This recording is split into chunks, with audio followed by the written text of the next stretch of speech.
삶철학입니다.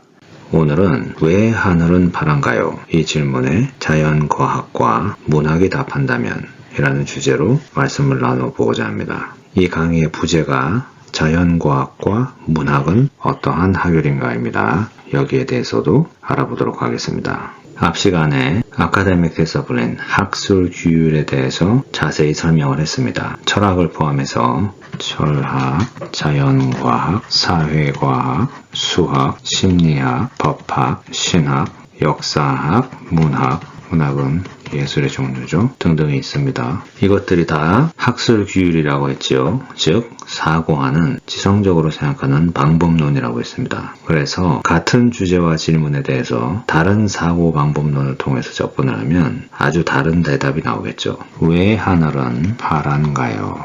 이 질문을 보죠. 여러분도 아시지만 이 질문은 유치원 아이들이 좋아하는 질문입니다. 그런데 이 질문이 학문적인 질문이 될 수도 있습니다. 과학이 이에 대해 답할 수도 있고, 문학이 답할 수도 있고, 철학이 답할 수도 있습니다. 그래서 과학자와 문학자와 철학자가 각각 왜 하늘은 파란가요? 라는 질문에 어떻게 답하는지를 보시면 학율마다 사고 방법론이 이렇게 다르구나 하고 비교를 통해서 그 학문들을 이해를 할 수가 있습니다. 그리고 또 그 학율의 목적과 성격에 대해서도 자세히 알 수가 있습니다. 오늘은 과학과 문학에 대해서 먼저 하고 다음 시간에는 철학에 대해서 하겠습니다. 그럼 먼저 과학부터 해보겠습니다. 자연과학, Natural Science라고 하는데요. 크게 얘기하면 자연과학은 물리학과 화학과 생물학 이런 큰 주제 분야들이 있습니다. 이 자연과학의 목적은 우리의 자연, Nature 또는 물질세계, Material World라고 합니다. 이러한 자연 또는 물질세계가 어떻게 움직이는가를 설명하려는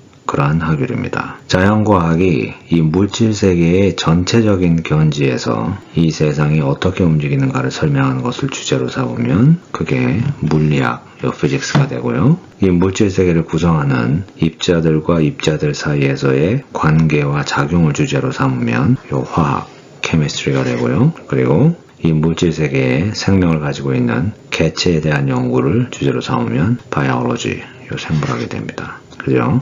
이 주제는 다르지만 그 사용하는 학율, 방법론은 똑같습니다. 자연과학적 학율을 쓰는 겁니다. 그럼 이 자연과학적 학율, 어떤 방법론을 쓰는가? 일단은 연구하고자 하는 그 세부 주제가 있겠죠. 설명하려는 그 물질 현상을 말합니다. 그것이 날씨의 변화든지 아니면 풍뎅이의 날개의 구조든지 코로나 바이러스의 스파이크 단백질 구조든지 아니면 하늘이 파란색인 현상이든지 그 현상이 어떻게 일어나는지에 대한 설명, 그것을 목적으로 삼습니다. 그러면 제일 먼저 과학적 방법론이라는 것은 가설을 세웁니다.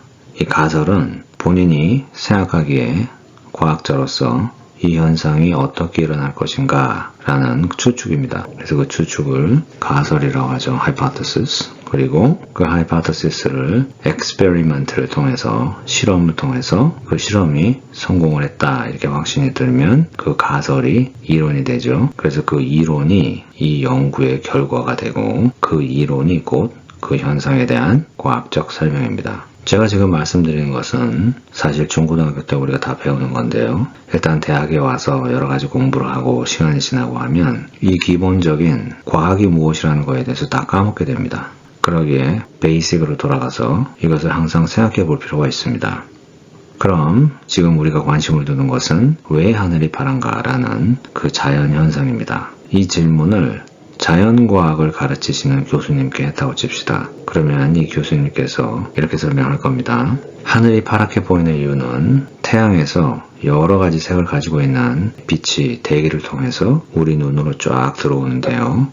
그 대기 중에 존재하는 먼지, 수증기, 물, 여러 가지 입자를 지나서 우리의 눈으로 들어오게 됩니다. 그때 빛의 산란이라고 하는데요. scatter. 빛이 퍼지게 되는데 그 빛 중에서 파랑빛은 빨강, 오렌지, 노랑 이러한 색보다 파장이 짧기 때문에 상대적으로 대기의 입자들에 적게 흡수가 되고 더 많이 퍼지게 되는 현상이 있습니다. 그러기에 파랑색이 더 많이 우리 눈에 도착을 하게 돼서 우리가 하늘을 볼 때 하늘이 파랑으로 보인다 그겁니다. 하지만 이 말은 인간의 시각의 기준으로 말한 겁니다. 파랑빛의 대기 중의 산란이 지구상에 있는 모든 생명체에게 시각적으로 영향을 주는 건 아닙니다. 예를 들어서 개와 고양이는 하늘을 파란색으로 볼 수가 없습니다.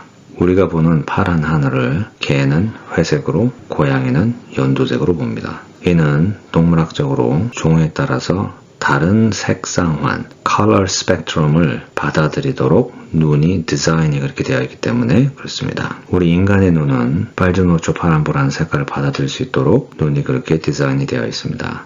그러기에 파란색을 볼 수가 있지만 개와 고양이의 눈은 이 파랑을 파랑으로 인식할 수가 없습니다. 그래서 이 하늘이 파랑이라는 것은 인간만이 인식할 수 있는 그러한 자연현상입니다. 지금까지가 하늘이 왜 파란가요에 대한 스탠다드한 과학적 설명이었는데요. 자연과학의 학위를 배우면 이런 식으로 사고하고 관찰하고 답할 수가 있습니다. 현대사회에서는 이런 과학적 사고방식의 영향이 굉장히 큽니다. 아이들이 유치원에서 하늘이 왜 파란가요? 라는 질문을 집에 가서 부모님한테 물어서 적어오라 이렇게 하면 거의 100% 부모님들은 이와 비슷한 설명을 아이들에게 할 겁니다. 이렇게 세련된 과학적인 설명을 할 수는 없겠죠. 그리고 할 수 있어도 아이들의 수준에 맞춰서 하겠죠.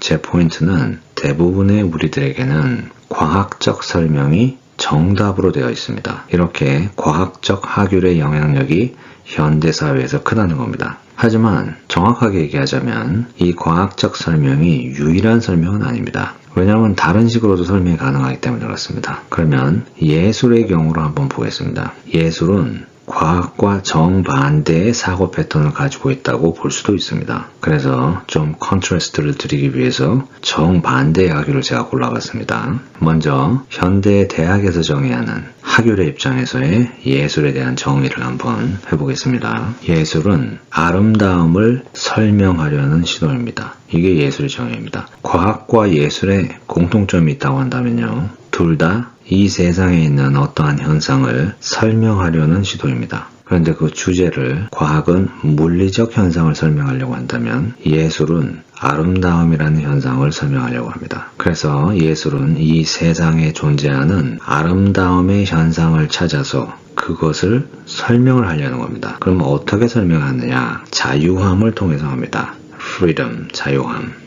뷰티가 있으면 이 뷰티를 프리덤을 통해서 합니다. 과거에는 예술에 대한 정의가 그렇지 않았는데 이거는 사실 현대식 설명입니다. 그래서 예술은 이 프리덤, 자유함을 통해서 뷰티, 아름다움이라는 것을 설명하는 것이 예술이다 이겁니다. 그럼 이 프리덤이 뭐에 대한 프리덤이냐? 하나는 미디어라고 합니다. 미디어, 미디움, 그리고 하나는 expression. 그래서 소재와 표현의 자유입니다. 여기서 expression이라는 것은 그 예술가의 expression 표현이죠. 소재에 대해서 넓은 시각으로 한번 얘기를 해보면요. 이 뷰티를 표현을 하는데 언어라는 미디움을 통해서 표현을 하면 문학이 되고요. 시간의 한 세그먼트 안에서 performance라는 것을 통해서 하면 performing art가 됩니다. 그러니까 이행 아트죠. 그래서 여기에 음악, 댄스, 오페라, 연극, theater art 이런 것이 들어가죠. 그래서 음악은 소리의 퍼포먼스를 통해서 그러한 미디움을 사용하고 댄스는 인간의 몸의 모션을 통해서 하고요. 오페라는 특정 문화가 가지고 있는 그 문화적 양식을 통한 종합적 이행 아트라고 이렇게 하죠. 그러면 우리의 주제인 왜 하늘은 파란가에 대해서 언어 예술인 문학에 대해서 이야기를 해보겠습니다. 예를 들어서 어떤 학생이 문학 수업을 수강하고 있는데 시인이신 교수님이 왜 하늘은 파란가에 대해서 4단락으로 답하라는 그런 과제를 주었다고 봅시다. 그리고 다음 수업 시간에 교수님이 학생들과 답을 비교하는 시간이 왔다고 칩시다. 그래서 교수님께서 자신이 답한 것을 이렇게 칠판에 썼습니다. 이렇게 교수님께서 썼다고 한번 해봅시다. 내가 보는 이 저녁 노을이 빨개 무관심한 너의 눈에 비치는 내 얼굴도 내 마음 모르는 저 명량한 파릇 너의 눈에 비친 이 저녁 하늘이 파래. 이게 시죠. 근데 이 시를 딱 보고 이렇게 생각하실 수가 있습니다. 이건 무슨 동문서답인가? 이 시의 내용을 보면 지금 주인공이 보는 하늘은 붉은 저녁 하늘인데 본인이 파란 하늘같이 느낀다는 건 아닌가? 그럼 이건 하늘이 왜 파란가에 대한 답이 아니지 않나? 왜냐면 붉은 하늘이니까. 이렇게 생각하면 이것이 과학적 생각입니다. 우리 눈앞에 보이는 자연현상을 객관적으로 설명하려는 것. 우린 이런 과학적 사고에 익숙해져 있습니다. 그런데 제가 말씀드렸듯이 지금 여긴 문학 수업이지 과학 수업이 아닙니다. 문학에서는 하늘이 왜 파란가요? 라는 이 질문을 물리적 팩트를 가르치는 것이라고 해석하고 답을 해서는 안 됩니다. 그렇게 되면 문학이 아예 되지가 않죠. 문학은 예술입니다.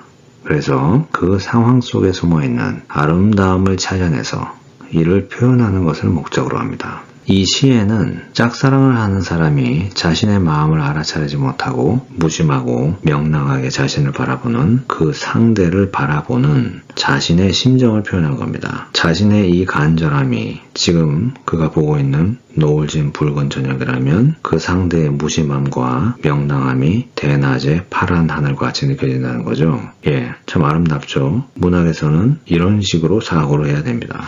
제가 과학과 문학의 사고방법이 얼마나 큰 차이가 나는지를 좀 명확하게 보여드리기 위해서 예를 드는 건데요. 이런 생각이 드실 수도 있습니다. 뭐가 어찌됐든 간에 과학은 진실을 얘기하는 거고 문학, 예술 이런 것은 진실이 아니라 감정을 얘기하는 거다. 그래서 문학과 예술이 아름답다. 다 좋은데 진실과는 거리가 멀다. 그런데 그렇지가 않습니다. 그럼 이 예는 어떤가요? 물이란 무엇인가? 물이란 무엇인가? 말 그대로 water, 우리가 마시고 손 씻을 수 있고 하는 그 물 말입니다. 자연과학에서는 이에 대해서 어떻게 답할까요? H2O죠. 수소 2개와 산소 하나의 분자 구조로 구성된 물질. 그럼 문학에서는 어떻게 답할까요? 문학에서는 예를 들어서 물이란 자연이 선사한 투명한 생명수. 요 정도 됐다고 칩시다. 자연이 선사한 투명한 생명수. 이건 그렇게 시적인 표현도 아니고 물이란 물질이 무엇인지를 문학적으로 표현하는 겁니다. 이 두 설명 중에서 어떤 설명이 일상생활에서 우리 인간이 느끼는 물에 대한 진실을 더 잘 표현했나요? H2O인가요? 아니면 자연이 선사한 투명한 생명수인가요? 후자이죠. 아무리 현대사회가 과학의 영향권 아래 있다고 하더라도 많은 경우에 문학적 설명이 과학적 설명보다 우리가 경험하는 실체를 더 잘 표현해 줍니다. 물이 H2O라는 것은 사실 과학자들에게도 과학 실험할 때를 빼놓고는 그렇게 큰 의미가 없습니다. 과학자들도 퇴근해서 집에 오고 일상생활을 하고 좋은 물을 사다 마시려고 합니다. 그리고 물로 세수를 하고 샤워도 하고 여름에 비치에 놀러가서 물이랑 놀고 이렇게 하죠. 물이 가지고 있는 투명한 그러한 퀄리티, 그리고 물이라는 것이 없으면 우리가 살 수 없다는 생명을 가지고 있는 생명체의 생명수라는 것, 그리고 그것이 자연에서 온다는 것. 그래서 자연이 선사한 투명한 생명수. 이 설명은 시대를 막론하고 인간이 가지고 있는 물에 대한 이해입니다. 그럼 마무리를 하겠습니다. 제 포인트는 이겁니다. 학술교류란 우리가 살고 있는 이 세상을 관찰, 조사, 연구를 할 때 사용되는 사고의 방법론입니다. 철학, 자연과학, 문학, 심리학, 사회과학, 법학 여러 가지가 있습니다. 각기의 학율들이 골고루 존재하는 이유가 있습니다. 그 이유는 우리의 세상을 이해하기 위해서는 이런 다양한 사고 방법론이 필요합니다. 같은 주제에 대해서도 같은 질문에 대해서도 서로 다른 학율은 그 문제를 다양한 관점으로 보게 하게 합니다. 그 얘기는 이 세상에 가지고 있는 다양한 실체의 모습들을 우리에게 설명합니다. 오늘은 자연과학과 문학이 하늘은 왜 파란가요? 라는 질문을 사용해서 어떻게 서로 다르게 접근하는지, 어떠한 다른 사고 방법론을 쓰는지에 대해서 알아봤습니다. 그리고 자연과학과 문학의 본질에 대해서도 조금 깊게 알아봤습니다. 감사합니다.